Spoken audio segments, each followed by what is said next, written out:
What's up with you, big man, doing all these big things? I don't know about that. I'm not doing anything. I'm just being me and seeing what happens.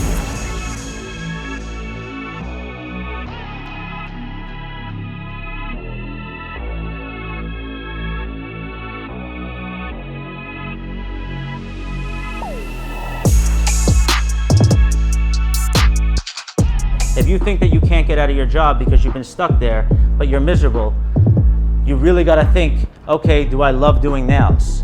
And am I going to leave this job in order for this pay, but you want that pension? Are you waiting for the pension, or are you waiting to, what's really about it? Let's be real. I think it's more being afraid of not having enough money to support myself, because I have a mortgage. I understand. This, so it's like I have to, it's like.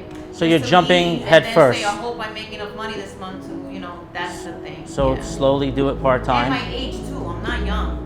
I'm starting late. That's also very scary, Remember, perceived value is everything.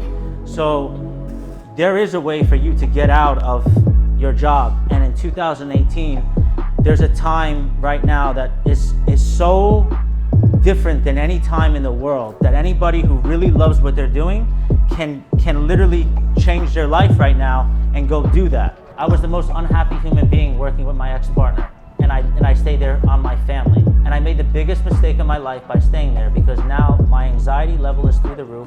It hurt me mentally, physically, every single possible way you could possibly think about it. And it was the biggest mistake of my life by staying there, thinking that it would make X, Y, and Z happy, instead of taking care of myself first. So I put everybody else before me. The best move that I did was leave that business, come in this business, go broke. I went broke, flat broke, when you're sitting heavy on top. And I went broke, and I said, you know what? I got no option, I'm gonna make it. I went broke, and you're a hustler, I can see it in your eyes.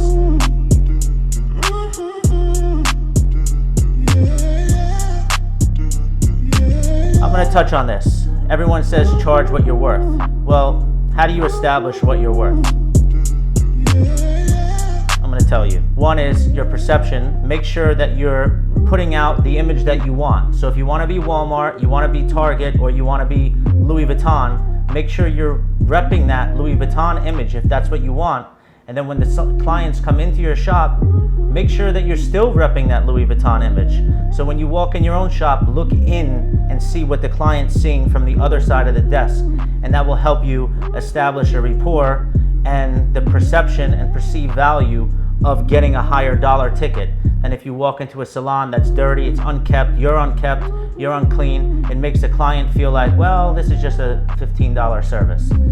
Just remember that. So at the end of the day, always remember this, they're buying you.